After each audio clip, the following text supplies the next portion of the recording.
50 million years ago, long before humans, before cities or even the first birds filled the skies, there lived a strange creature between the worlds of land and sea. His name was Ambulocetus, the walking whale. He wasn't quite a whale yet, not quite a crocodile either. Something in between.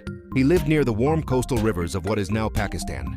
The land was humid, full of ferns and towering palms. Volcanoes rumbled far away. The air smelled of salt and rain.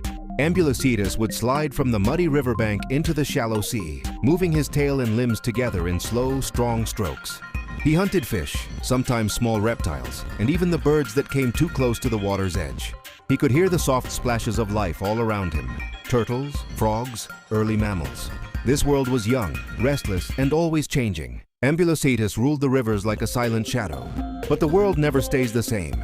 Over millions of years, the climate began to shift.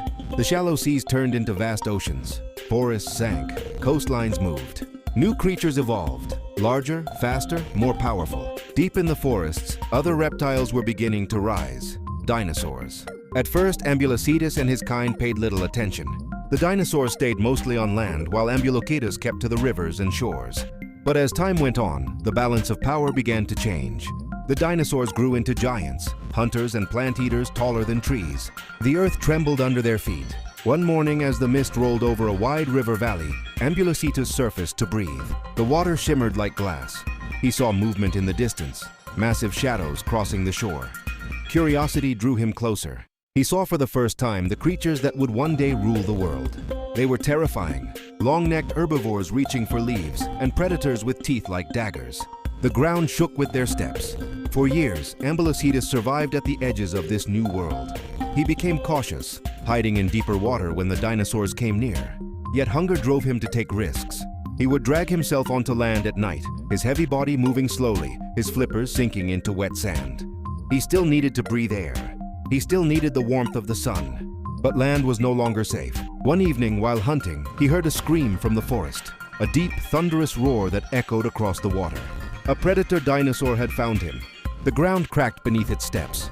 Ambulocetus slipped back into the river, thrashing to escape. The creature chased him to the edge, snapping its jaws, but could not swim. The river saved him, this time. For many seasons he lived like that, a ghost in the water, always escaping, always hiding. Yet the dinosaurs multiplied. They ruled the land completely, filling the earth with sound and movement. Ambulocetus and his kin retreated farther and farther into the sea. Slowly, their bodies began to change. Their legs became shorter, their tails stronger. Their ears adapted to hear underwater. Generation after generation, they left the land behind. Ambulocetus himself